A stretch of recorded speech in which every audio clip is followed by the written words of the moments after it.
Hey, welcome friends. Welcome to the channel. If you're new here, I'm Misty. And I'm Cheryl.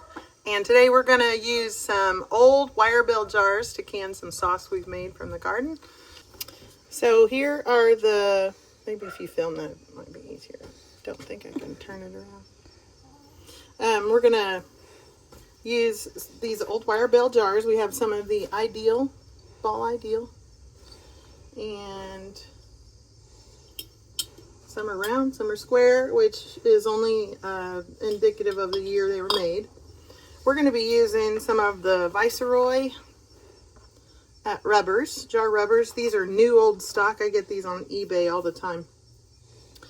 They're good as long as they aren't cracked or, really dry.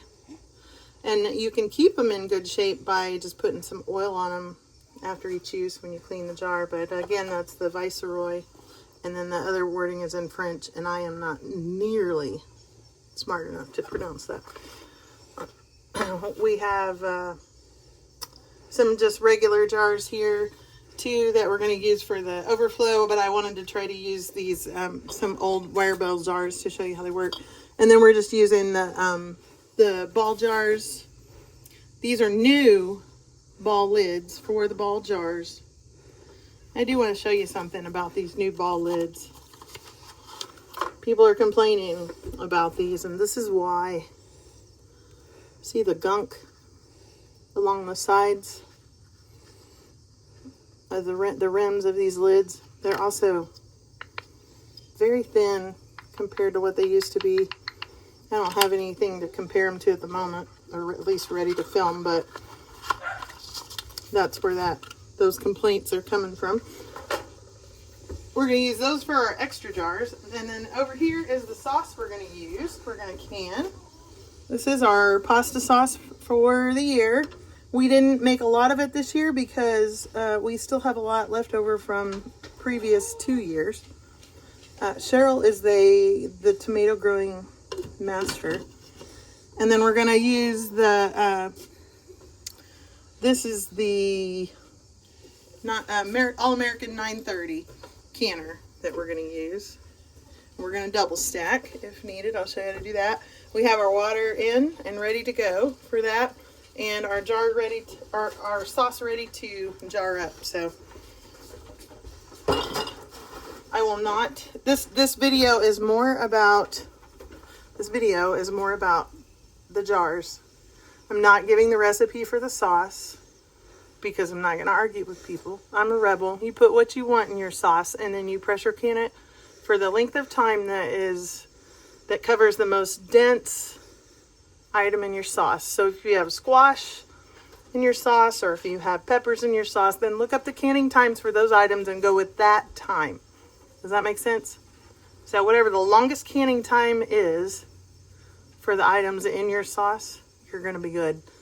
I've been doing it for years and I'm not dead yet. So we're gonna jar this up, and we're trying to do this video without having to edit it much because I'm technologically dumb.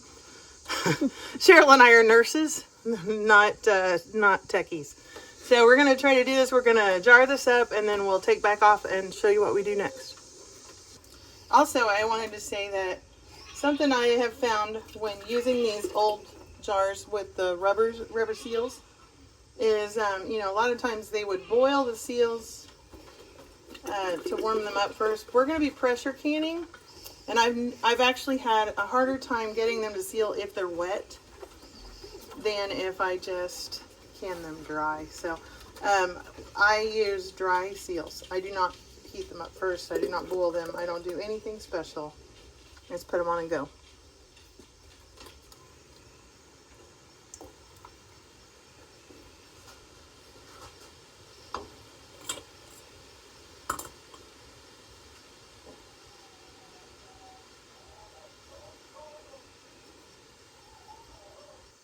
Also, sorry for the dizziness.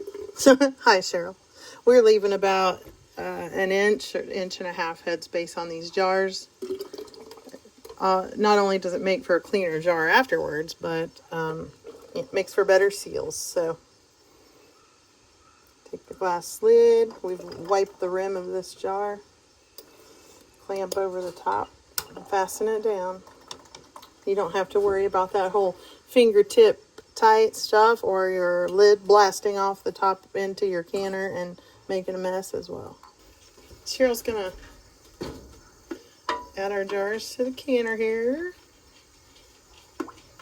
We're gonna double stack these. I may have too much water in the canner. Pretty full, isn't it? Mm-hmm. A little fuller than we normally make it. So this is our canner full. I know that the water's a little higher than it needs to be, but if that's okay, it won't hurt a thing. I'm gonna add the second rack, and we're gonna double stack this canner and show you why the All-American Model 930 is the best canner ever. But anyway, we have this canner double stacked and ready to start. We're gonna fill these remaining spaces with jars of water because that helps to keep the heat more even in the canner, and it's not a bad idea to have canned water. Why canned water? Well, why buy bottled water? Same thing. So we'll be right back. And this is what I mean by filling the rest of the canner with water. So, and this is a great use for old lids or reusing lids, because if it doesn't seal, then it's no big deal. Right here, and you have to line it up with the notch here.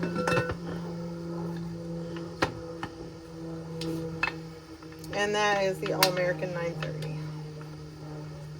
I usually tighten the lid down opposite sides.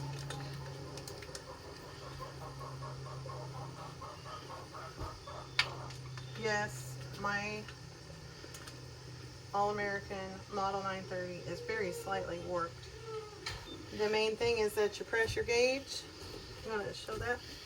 As long as your pressure gauge is above 10, and we add the rattle to the All-American, and it'll be fine. So we are going to go 20 minutes on our sauce. Now, the reason I'm pressure canning my sauce is because it has items in it that need to be pressure canned. Many people, if it's just a tomato-based sauce, you can water bath that sauce for 20 minutes and it is good.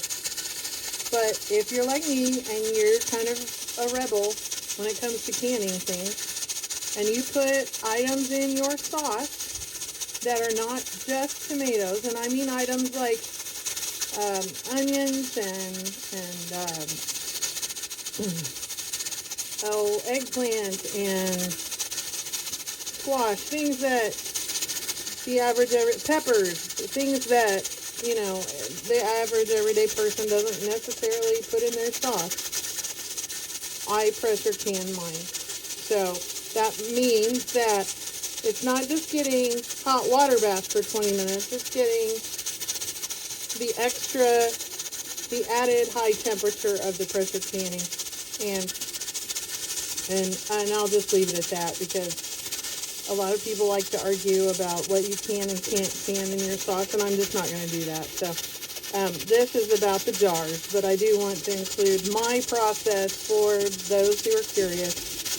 And we'll continue here in just a few minutes, because these are almost finished. And we're going to let them pressure, and then we're going to let this gauge come all the way down to 0. After they've gone their pressure, we're going to turn off the heat, let the gauge come down to 0, and then we will wait.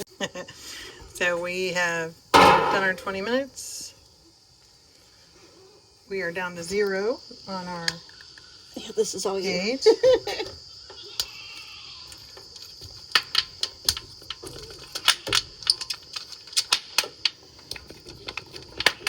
It smells sauce. Hopefully that means we didn't have a blowover or a catastrophe. Yeah, turn it the other way. Here.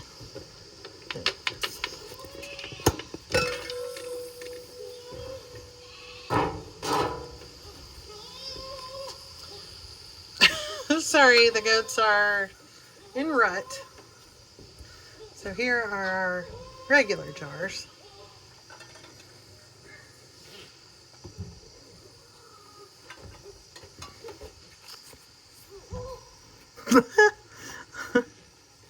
happy boys out there.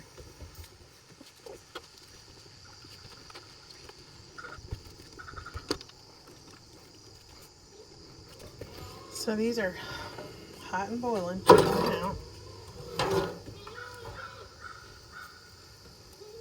And what we'll do is we are going to let these sit, and they'll seal as they sit, and then we'll check them tomorrow by undoing the wire bail, and if we can pick up the jar by the lid without it coming unsealed, then we'll know we have a good seal. So you're testing those seals like you would a weck jar. If you've ever used a weck jar, you test those seals by picking the jar up by the lid. And if it sticks, then you're good. These are coming out awful pretty. Mm-hmm. They smell good too. They do. All right. Shazam!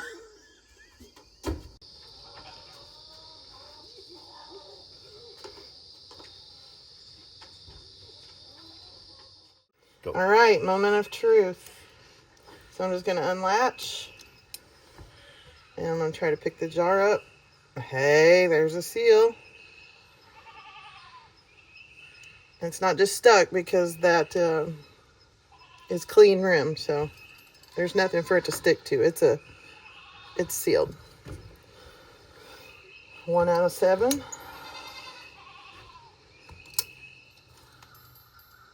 2 out of 7.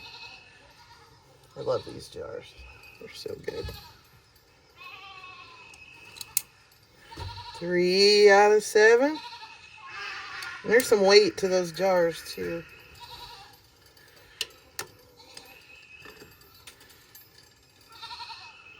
4 out of 7.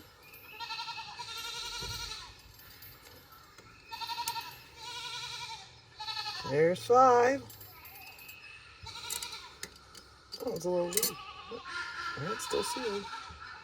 6 out of 7. 7 for 7, man. Plus our extras sealed too with the crappy ball lids. And the water's sealed, so we scored 100 on this test. Shazam.